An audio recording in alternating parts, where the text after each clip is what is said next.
I'm a community patrol officer for a neighborhood in southern Las Vegas.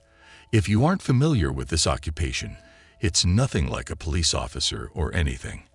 I'm just a regular 25-year-old that drives a small patrol vehicle around nice neighborhoods to make the residents feel safer. It's a pretty common thing around here, since there's a lot of rich neighborhoods right next to a violent city. On my patrols, I have to also report specific community violations. For instance, some housing communities require bushes to be trimmed every week. So if I see an overgrown bush, I have to report it and leave a note at the residence. It's petty, and I personally find it weird that people like to live in neighborhoods like that. But it gives me a job, so I can't complain too much. Anyway, I primarily work 8 p.m. to 3 a.m. It's an odd shift, but that's just how they schedule for some reason. I'd never seen anything strange before this incident. The only things I'd ever really see were groups of teenagers doing dumb shit at the parks at 1 a.m. But last week, I had something happen that was beyond disturbing, and I can't stop thinking about it. I was doing my regular patrol, which was a specific route we had to take during the middle, beginning, and end of our shifts. This was my mid-shift patrol, so it was about 10 p.m. and pretty quiet outside. During the drive, I have to check the community pools to make sure they are locked for the night. I pulled into the small parking lot and walked over to the gate. I quickly walked inside and checked the pool area to make sure nobody was still inside, then went back out and locked it. As I made my way over to my car, I noticed a hooded man sitting on one of the park benches not far from where I was. Both of his hands were in his pockets, and he seemed to just be staring at the ground. Honestly, I thought this dude was just waiting for his drug dealer or something, but I didn't know, nor did I really care. I got back in my car and continued on with my route. The community is large, and the routes take probably an hour to complete with no traffic. By the time I finished, it was just about midnight. For the next little bit, all I had to do was drive around the neighborhoods. I mindlessly moved the car through the streets for a while, before finding myself back by the pool, to which I noticed that the man was no longer sitting on the bench. I slowed the car a bit, looking around the sidewalks in the park purely out of curiosity, but I didn't see him anywhere. Not thinking much of it, I kept on. As I drove past the dark, empty park, I couldn't help but get an uneasy sense going through me. I don't know what it was, but something felt off. I continued for a few more minutes before pulling up to a stop sign and noticed a man on the side, as if he was going to walk across. After a few seconds, I recognized him as the same hooded man from earlier. He slowly made his way across, but stopped halfway and turned to face me. Being only a few feet away, he quickly walked up to my window, trying to ask me something. I cracked the window slightly, and the man quickly asked me where a specific address was. Of course, I said I didn't know. Sure, I could have looked it up or given him a general direction, but the circumstances of the situation felt very off. Even more oddly, he didn't even have any emotion or response when I said I didn't know. He just stood in silence for a second, then repeated his question exactly as he said it before. This was when I really started to get nervous and feel unsafe. I told him I needed to leave, quickly rolling up my window and beginning to move forward. The man didn't do anything as I drove off. Looking in my rearview mirror, he was just standing there in the middle of the road watching me drive away.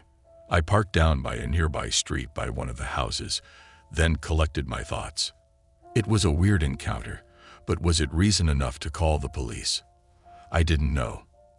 As bad as it sounds, calling the police while at work is a big deal, and I didn't want to unless it was actually necessary. The big question that kept coming up in my mind, though, was why was he looking for that address? I decided to type it into my GPS, and it was just a few minutes away, inside the neighborhood I was patrolling. So I got back on the road and made my way over to the address. When I arrived, it seemed like every other ordinary house at 1 a.m. All the lights were off, and nobody was outside. I parked on the other side of the street and waited for a bit, but not even 30 seconds later, the hooded man came into sight, walking down the sidewalk towards the house. I watched from my car as he walked up their driveway and up to their front door. He knocked a few times, then waited for a while before knocking again. Almost a whole minute went by before someone answered the door. Immediately, the hooded man slammed his body into the homeowner and fought his way inside the home. I was in shock, seeing something like this for the first time happening right in front of me. I controlled myself as soon as I could, though, and called the police. As I sat waiting in fear, I didn't see any movement for 2 or 3 minutes. I debated with myself whether or not to go in and try and help the homeowner. Honestly, though, I was terrified and didn't want to make an already horrible situation even worse, so I stayed in my car. Suddenly, the front door moved a little, then swung open abruptly, followed by the hooded man sprinting out and running off down the street. The police didn't arrive until almost 10 minutes later. I don't know what took so long. I'm sure it wasn't anyone's fault, but part of me was furious. By then, the man was long gone, and the homeowner was laying inside, having been beaten so hard that he was unconscious. Over the next few days, more unfortunate information came in. The homeowner didn't recognize the man from anywhere and barely even remembered the situation, but the guy also didn't steal anything from his house.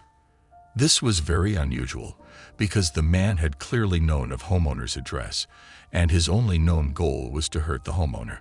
Thus, it didn't make much sense for the suspect to not be someone he knew. The whole thing was very strange, and it still makes me feel uneasy. It's only been a week since this happened, though, so hopefully more information comes up and the hooded man gets caught. I had recently graduated when this occurred a few years ago and was taking full advantage of my summer vacation. I had started working full-time at the high school where I had just completed my studies since I needed the money for college. My family had asked me to accompany them to my grandparents' home in Virginia, but I had declined because I had already purchased tickets for a concert that was set to take place on the very day we had to depart. I didn't mind staying behind at all. I mean, what 18-year-old doesn't want a house to themselves for a full week? Furthermore, I had no concerns that my neighbors would complain about the parties or cause me inconvenience because most of them were gone as well. I had a strong desire for some fried chicken that day, which took me out of the house. On my way back, there was an accident on the main road, causing a whole line of traffic, so I had decided to take a shortcut and was relying solely on Google Maps to get me home. I noticed a light turn on as I passed a mechanic's shop along the route. It was another car, but this car had only one functional headlight, which was really weird. I distinctly recall finding it really odd that this automobile had abruptly turned on its light as I was passing, and I was even more alarmed when it departed behind me. But I was aware that I have a tendency to be paranoid, and that I frequently wonder if someone is watching me, and whether they have malicious intentions. I dismissed the idea as a weird coincidence and moved on. I started to stress out as I got closer to my neighborhood and realized that the car was still following me. My fear was increased by the fact that I was low on gas at the moment. I had two choices at this point. Either I turn around and drive home while this strange car pursues, or I just drive about and see if it follows or not. Driving around, however, seemed to be a very dangerous alternative because I wasn't sure what I would do if my car ran out of fuel in the middle of the road, leaving me trapped with this creep. I reasoned that I'd better take a chance in a familiar setting rather than on the side of a lonely, dusky country road. Once this was decided, I pulled onto my street and felt my heart drop as the car with one headlight turned directly behind me. At this moment, I thought I was doomed. I started pulling into my driveway because there was nothing else I could do, and to my absolute horror, they started to follow me up. Now that I think about it, I believe I should have called the police, but at the time I was so engrossed in my own thoughts that the idea never even entered my head. I might have contacted my dad, who would have gotten his rifle if he was home, but he and the rest of the family were 12 hours away at the time. I stopped and placed my car in reverse when the car started to follow me up the driveway. They reversed in response, but they also came to a stop at the bottom. thus blocking my way out.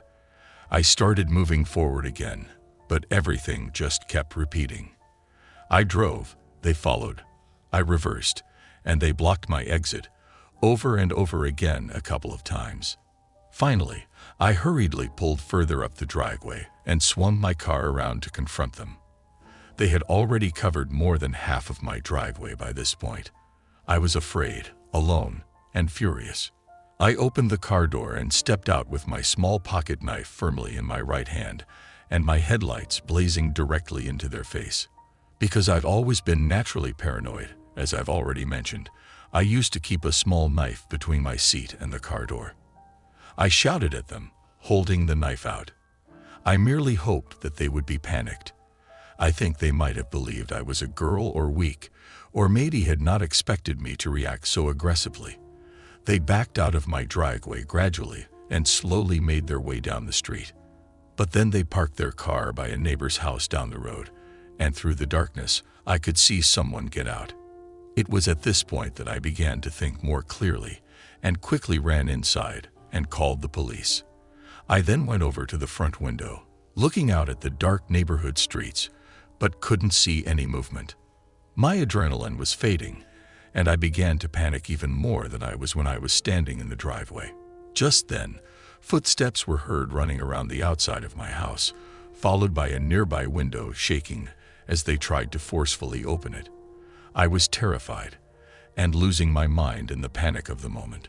The man continued to run around the house, testing every door and window, trying to force them open. I knew I kept everything locked, but I was worried he may still find a way to break in. I ran upstairs and locked myself in the bedroom, then called 911 again to ask for an update. I was thankful to hear that they were in the neighborhood less than a minute away. The man began banging against the front door, yelling for me to open it. 2 cop cars pulled into the driveway just in time, though, and surprisingly, the man didn't run or anything. I watched through the windows as they put him in cuffs, then I made my way outside to greet the officers. The guy was trying to convince one of the cops that he wasn't doing anything wrong, but of course, the cop wasn't buying it. Anyway, long story short, it turned out the man was heavily under the influence of both drugs and alcohol at the time. He never explained what his plans for following me or trying to break into my house were, but considering his state, it couldn't have been good. Luckily, I don't have to worry about seeing him for a long time. About 10 years ago, I worked at a cemetery. The money was good, and it was relatively easy. All I really had to do was drive around in my truck and make sure no kids were causing trouble. Every night was exactly the same, and by then I had already gotten used to the creepy nature of the job. After a normal night of work, I got off around 6 a.m. and headed home. I didn't usually go to bed until around 11 or so, and while I was getting ready at 10:30, I got a call from my boss. He asked me if I had seen anything last night, and I said no because I hadn't. He then told me that a grave had been defaced. I swore I didn't see anything though, especially not some group of kids which are typically the culprit. Anyways, he asked me if I could come back and help him clean it, and I agreed of course because I kind of felt like it was my fault. When I got there, I realized I had underestimated how horrible these writings on the grave had been. This was not the usual small writing or anything. There was writing all over the stone, with horrible words and markings. What made it so much worse was that when we were cleaning everything off, I was finally able to read who the person was. I will obviously not say the name for privacy reasons, but it was a child, only 8 years old when he passed away just a few months prior. I was filled with anger and sadness, unlike any I felt before. I mean, who does that to a kid? I stayed with my boss for a bit as we checked some surveillance footage. This cemetery was huge though, and the only camera we had was on one building where the funerals were held, and it wasn't very big. And again, this was quite a long time ago, and cameras weren't what they are today. We didn't see anyone at all. My boss notified the town's office, as the cemetery is owned and run by the city, and for the next few weeks they had some new guys come out to go on watch with me from dusk to dawn. Those weeks went by without anything happening. Didn't see anyone or find any defaced graves. One of the guys rode around with me, while the other one stayed near the entrance. I actually became good friends with my watch partner. We wondered and talked about what the defacer looked like, and after some time it seemed like we'd never get to know. Nothing was really happening anymore, and it kind of seemed like a one-and-done type of screwed-up situation. Eventually, the other watch guards left due to the inactivity, and it was back to just me. Another week went by of nothing before something happened again. One night, as I had just started my shift and began patrolling, I drove all the way to the back of the cemetery, got out, and began my walk, which I had to start doing to see if any graves had writing or whatnot. As I was getting to about where the kid's grave was, I realized that something was off. I was a couple 100 feet away from the kid's grave, and it was pitch black, but something looked out of place. I stared in that direction for a whole 30 seconds, getting a little creeped out even. Then I started walking closer, shining my dim flashlight all around the area. Once I was just 100 feet away, I shined my flashlight again at the kid's grave. The light barely reached that far, and in the dim, foggy darkness, I could see a black figure laying on the ground completely still next to the grave. Obviously, I was horrified. I didn't know if it was a dead body that had been dug up or a living person trying to hide. I stepped closer, slowly, and once I was maybe 40 or 50 feet away, I almost got a heart attack as the figure jumped up and sprinted into the dark field of graves, completely disappearing in the darkness in just a few seconds. I stood in place, shocked, horrified, and confused.